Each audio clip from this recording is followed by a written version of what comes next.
All right. Welcome to another episode of We Need to Talk. This is episode 400, and I want to send a special shout out to everybody who has been a part of this, who's been tuning in, who has been supporting, the lives, supporting the online store, being a part of the coaching experience as well. Um, this has been quite a journey. Episode 400 is definitely no small feat. And again, it's been something that's been powerful. Just from hearing the feedback, it's been a powerful experience. Something that I enjoy doing, something that I plan to continue to do moving forward. And so 400, big milestone. Pretty soon it'll be 500, 1,000, things like that. But shout out to you, everybody who's uh, coming along with the transition to YouTube. This would be the new home. So just working out some of the kinks. It being something that it's a new part of the process. For those of you who are new to this show, I started it on Instagram. So uh, I started right when the pandemic started to hit. So April 2020. Um, my mom's birthday. My mom who has passed. And for those of you who know me, how I work to honor her. I work to honor her legacy, and so every day, but especially on her birthday month, I dedicate myself to something um, that would heal, that would transform, that would support, that would nourish, that would nurture, right? So especially when all this pandemic stuff started, I made sure to do something. What could I do, right? I couldn't do in-person workshops. They were shutting everything down, sending people home. So I decided to go into digital space. I already had an Instagram account, and actually, when I went live on my first We Need to Talk episode, that was actually the first time I had ever gone live on Instagram. So, the first time I did it once and never stopped since, because this 400th episode doesn't just mark 400 episodes, period. It marks 400 straight episodes without any ceasing, without any break, without any interruption. So that's 400 days straight. And we just celebrated 365, obviously a full year prior to this. And there's no end in sight, only expansion. And it was something that I was only going to do one time, meaning I was only going to do for a month. So the month of April, I was going to dedicate to her as far as the show is concerned.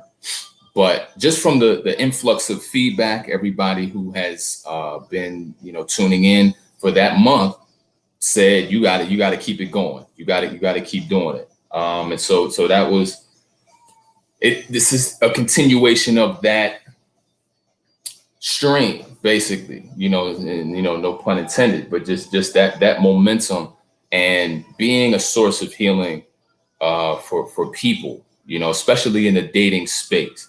And so what I do, I'm a dating and relationship coach, but I take the approach of healing the entire person.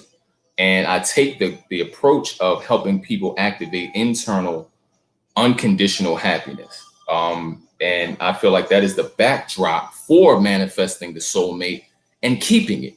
I don't just believe in finding the right person. I believe in becoming the right person so that the right person attracts to you, or is pulled to you, or connects to you, or finds you.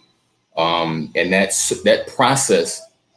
That part of the process is effortless, but the part of becoming the right person, that requires some strategy. It requires some consistency. And that's what I like to exemplify, and that's what I like to teach. So for tonight, episode 400, I do want to give Shout out to everybody who's been a part of the Patreon family. www.patreon.com/happinessdecoded101. You can find it on the bottom of the screen. This is where I do my coaching. This is where I create my content, in all realms, podcasting, exclusive audio, virtual lectures, blog posts, articles, things like that I create to help drive the point home, to help drive the message home. Because like I said, making any real life changes in this process requires consistency, requires discipline.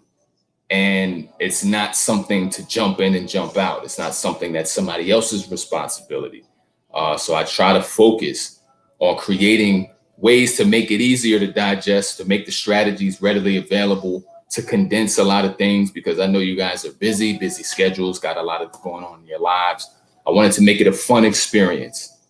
On the lives, we laugh, we joke, chop it up in books that I write, things that I create. So it's there's fun there. I want it to be fun. I want it to be laughter. I want it to be a positive experience. I think change should be positive. Change should be exciting, because that adds to the incentive. Who wants to have a tough life and then do tough stuff?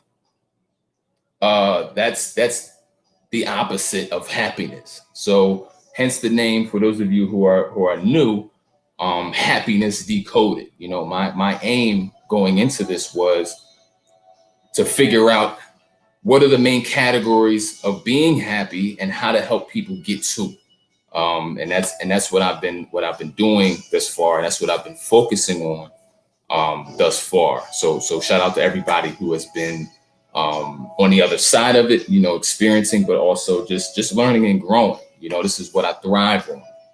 So tonight, I wanted to discuss episode 400. So I wanted to discuss why you attract liars. And something that I listen, I keep my ear to the street. And welcome, Wilmer Black. Good to see you. Good to see you.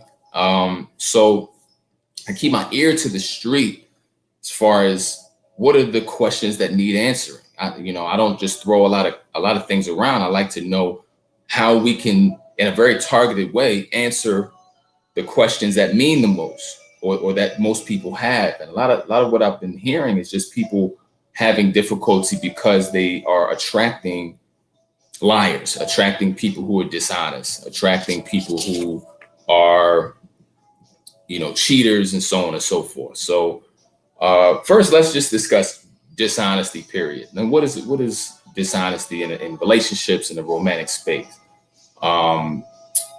It's not only answering direct questions wrong. However, it's also the issue of omission as well, and not having transparency on issues that could affect the other party. So I like to define terms. I like to ensure that we are as targeted as possible, and we're clear as possible on what it is.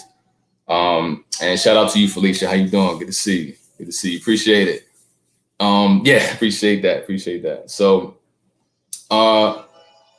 in that, I would like to say that it happens often, right? So let's start with a baseline on why you may attract liars. Let's just before we get into the deep parts of this of the conversation, let's talk about how, on a normal basis, there may be some issues with this, right? Or why you may come across people who are dishonest.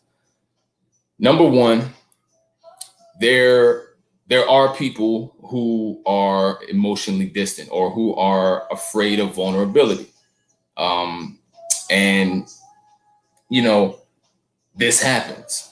So people may not want to be honest about who they actually are, for fear of consequences, fear of rejection, and things like that. So that's like sort of a baseline, for it. You're gonna that does exist, right? But I want to find out, or I would like to discuss tonight, why it happens to you as often that it does. If you're somebody who attracts liars back to back, I want to get into why that happens to you, because just like dishonest people exist, people who are afraid to be vulnerable, that exists. Honest people exist too. Whole people exist too. Complete people exist too. But I think a lot of times when you run into something enough times, you broaden your scope and you believe that it happens everywhere, because it happens in a very centralized fashion to you personally. That black cloud follows you personally a lot. Then the next reasoning, or the next set of reasoning, points of reasoning or thinking pattern comes up is that, okay, maybe it's happening everywhere else. And it's not, because people are getting married to healthy partners, whole partners, and things like that. So where's the disconnect, right? And where I want to go is in the realm of reflection. I want to drive this point home, because I view relationships as reflections of who we are.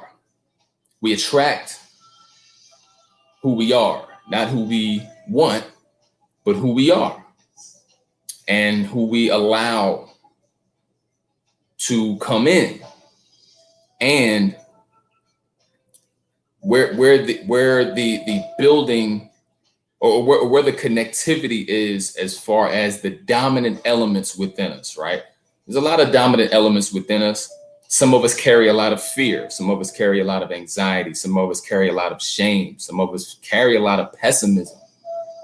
So the dominant elements are what attracts somebody else. How do you acquire dominant elements? Well, it's based on your experiences. It's based on the things that happen to you. You carry your experiences with you. You may not be a product of them, but your mind shifts, and that fear mechanism is created by virtue of what you go through. Welcome, Skylar. Welcome. So when this happens,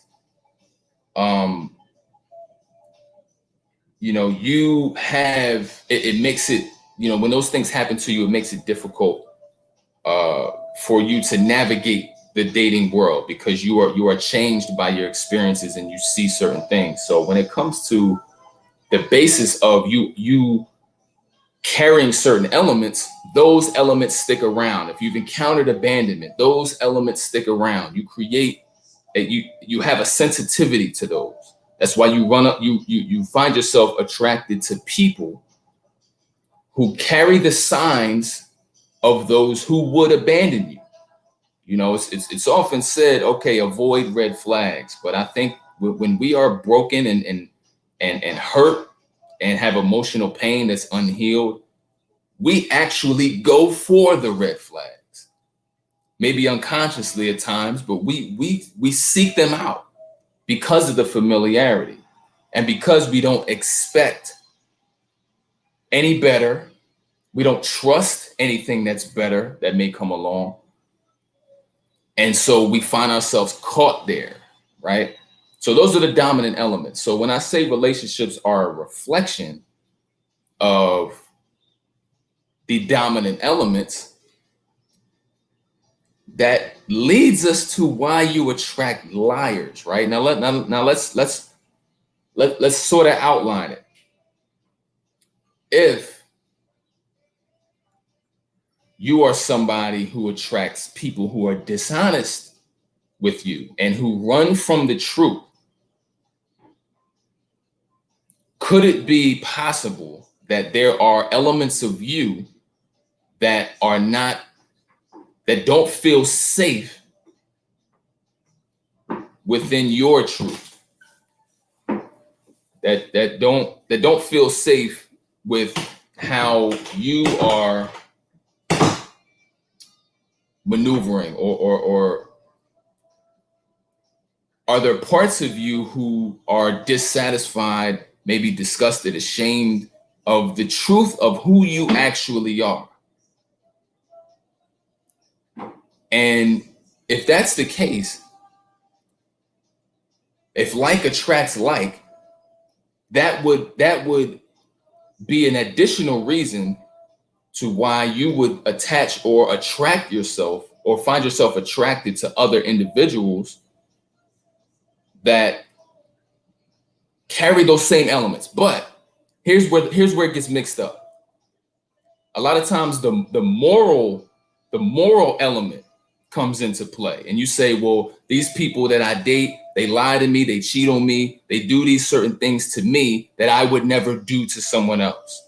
So they're the wrong ones and I'm the innocent one, or I'm the right one, right? Now, granted, you haven't done anything destructive to anybody else, but being self-destructive is a crime as well. And if you put yourself in a position to endure someone creating, lying, while simultaneously being unwilling to face oneself, being unwilling to fix oneself, being unwilling to have accountability. Accountability is running from the truth as well. So the same way the person that you're dating, when you confront them about cheating, they're running from the truth, not willing to admit it. That's the same thing as the lack of accountability and the lack of readiness to face oneself and to be honest about who you actually are, what you've become based on your experiences. Now, it's not to say you should blame yourself to for the things that happened to you as a child or when you were in your darkest spots. But it is to say that once you choose self-awareness and choose accountability, these things start to unlock, right? Because this attracting liars thing that we're talking about is a cycle, and it's a powerful cycle. And the more you dig your heels in and refuse to, acknowledge, refuse to take heed to whether it's the internal feedback or the self-discovery, you'd be surprised how difficult it may be for some people to not be in a relationship. Because for some people, a relationship signifies being able to avoid working on me. If I'm focused on you, if I'm focused on a relationship, cultivating it, supporting this person, focusing on the interactions, the intimacy, if I can focus externally. Remember what I said before about internal happiness. If I focus externally on this new person, this new love story unfolding and potential and dating and all of that, if I can focus on that person can serve as my distraction and also potentially can fill the voids that I have that are causing me not to face myself. You don't get scared of facing yourself if there's nothing wrong. You don't get scared of facing yourself if there's no voids and shame and guilt and things like that. Something's going on and you'd rather run from the truth. So these people that may be unfaithful, that keep showing up, these people that are dishonest, are a reflection of what you do internally. You will never be able to vibrate next to, for any sort of longevity, anybody who doesn't resonate with your dominant elements. This is how I'm viewing it. This is how I view it, right? Which is why you may come out of a cycle of dating a bunch of liars and then find somebody who's honest, and you'll either reject it or you'll be open to it and self-sabotage because the vibrations are different. You don't resonate the same way. The vibrations aren't the same way. So you will constantly vibrate in and out, and your cycle will look the same in rotation, and it will be extremely frustrating. It will be extremely painful, and the wounds will compound on just one on top of the other, and it will become just one of the most difficult things you can experience, because each time it gets worse and worse. So in essence, you're not exactly healing the wound, and you got, some of you guys may know my quote. I always say you can't heal old wounds with new knives. So what I mean by that is you can't fix the hurt from the last few relationships by bringing in a new toxic person to fill in the spot. That's not healing the process. That's not healing the wound. That's reopening it, because you're choosing with the same vision, and you're comprised of the same elements.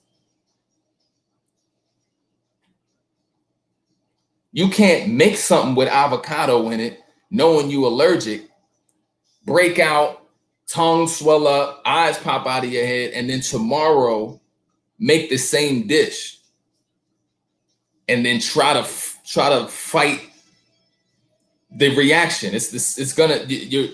You're doing the same thing because the ingredients are the same. You're gonna choose the same. The names may be different. The state may be different. The city may be different. The environment you chose them in may be different. You may go from the club. Okay, nah, it's the club. Let me go to Whole Foods. Then you find a liar up in Whole Foods, a GMO partner in the Whole Foods. Damn, they lying in there. So then you got to go to church. You get you one of them. You get you a lion altar deacon, usher, somebody, and then you like, damn, okay, they lying everywhere. And so wherever you go, there you are. So you're bringing the same elements, and you're finding the same thing everywhere you go. Now that doesn't mean that it's everywhere. That means you're pulling it everywhere you go.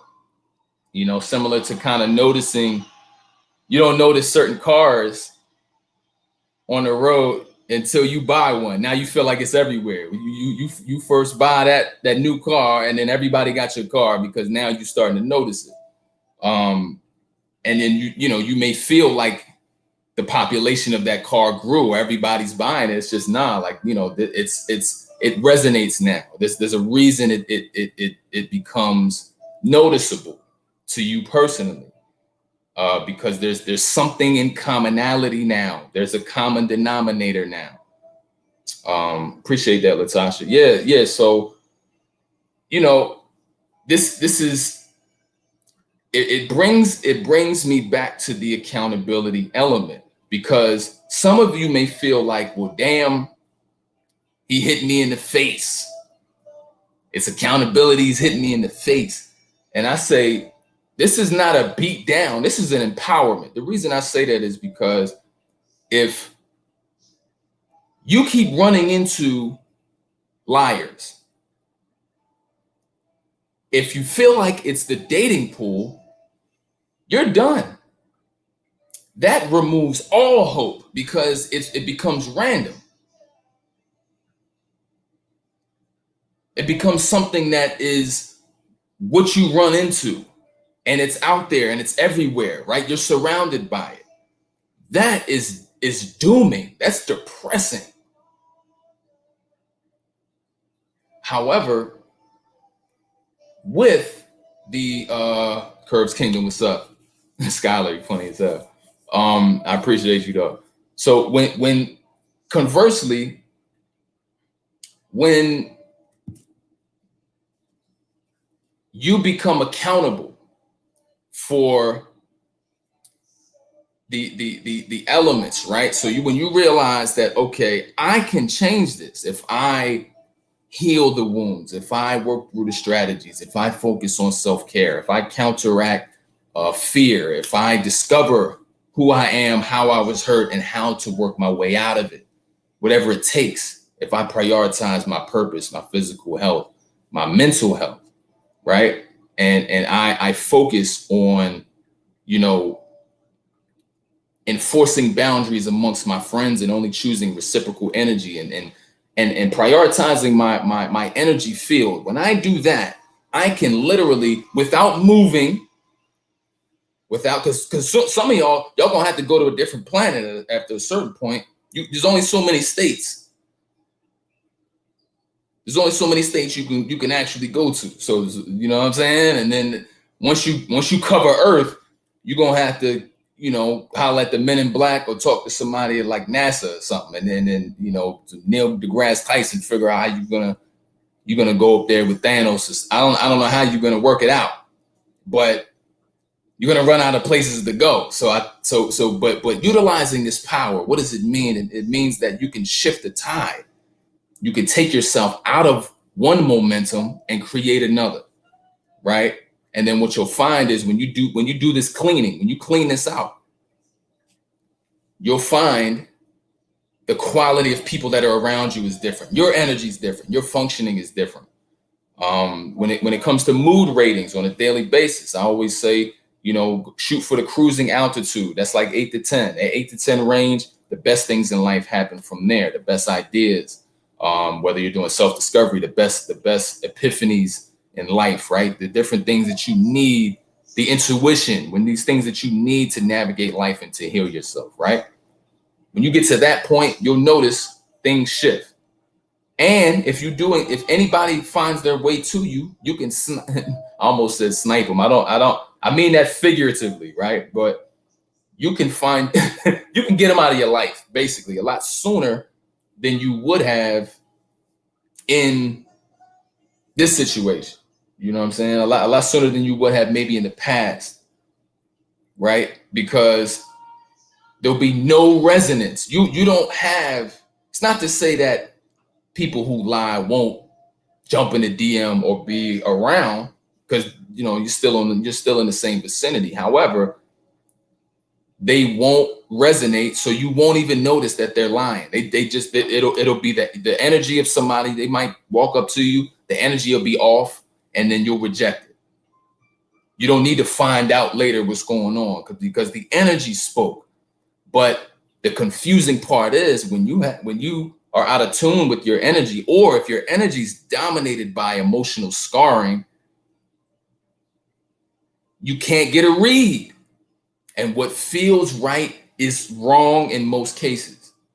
And that's the space I want to help you get out of, because that's a rotation that is extremely difficult to read and to figure out. And like I always say, intuition is the first voice and the only voice that is correct. The fear mechanism and fear response will create a second option.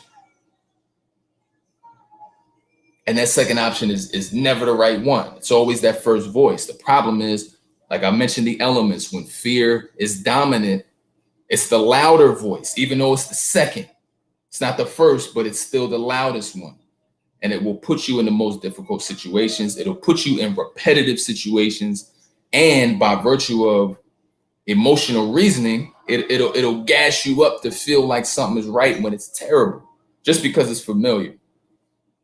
So now we break the paradigm of following what's familiar and going uncharted, going into the unknown, facing oneself and living to tell about it, right?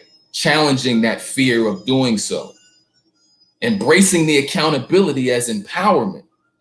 If you know you hold the energy to shift the tide, why not cultivate that? Retire your jersey for a little bit. This is halftime. If you dating aggressively, let's go in the locker room, look at some plays for a second, sit down, get some Gatorade and a towel, and just look at the playbook and look at the highlights, the replays of the last couple of quarters. You dig? Let's ensure that we are going about this the right way. Because this is a lifetime journey of learning, of healing, of growth, and I'm here for you guys. I'm here to help move that process along. For any of you guys here, definitely be sure to subscribe to my YouTube channel. This is definitely the new home for this show. For those of you who are new, It's We Need to Talk. This is actually episode 400, just transferring from IG over here. And this is a nightly show. So we gonna back to back this thing, putting pressure on fear and imbalance. Those are the targeted entities that I find to be behind the scenes, cleverly leading you into destruction. Usually fear is there, and usually imbalance is there. Why do I say imbalance? Well, a lot of times, sometimes you may get to a point where you become hurt so much that you either over dating for being scared of being alone. So you're aggressively hitting the dating apps. It's on. Somebody better talk back to me. And then on the other side, you may be totally afraid of dating. Maybe you want love, but you've been hurt so many times, you still raw. You feel like, I don't even want to get into the process. I don't even want to be a part of this. Now, neither side gets you what you want. That's the key to it. Neither extremes get you what you want. It's creating and maintaining the sense of balance internally that gets you what you want without you having to lift a finger. This is what the process is. You're not going to have to chase down the things that are meant for you. You're not going to have to convince the right partner when it's the right time and they show up. You're not going to have to talk them into it. You're not going to have to ask the right person, what are we doing? What is this? The right person it's not going to be a need to ask for definitions. There's not going to be a need to have to be checking inside of phones and things like that. Not because you're changing the world, but because you're changing you and what you accept, what you have the ability to perceive, what you're willing to put off and reject for the expectation of the best, right? How many times have you been in this? I almost said, how many of y'all, talk to your neighbor and say, neighbor, look, how many of you, which one of y'all, how many of you have been in a situation where if you you can write down your standards at any point, your soulmate standards, your non-negotiables, you can write them down at any point. But when that drought hit and those bio clots start hitting, and them homegirls and them aunts start asking where he at, that pressure converges, and you may accept certain things that are subpar. You may start to accept partners that are less than your own list.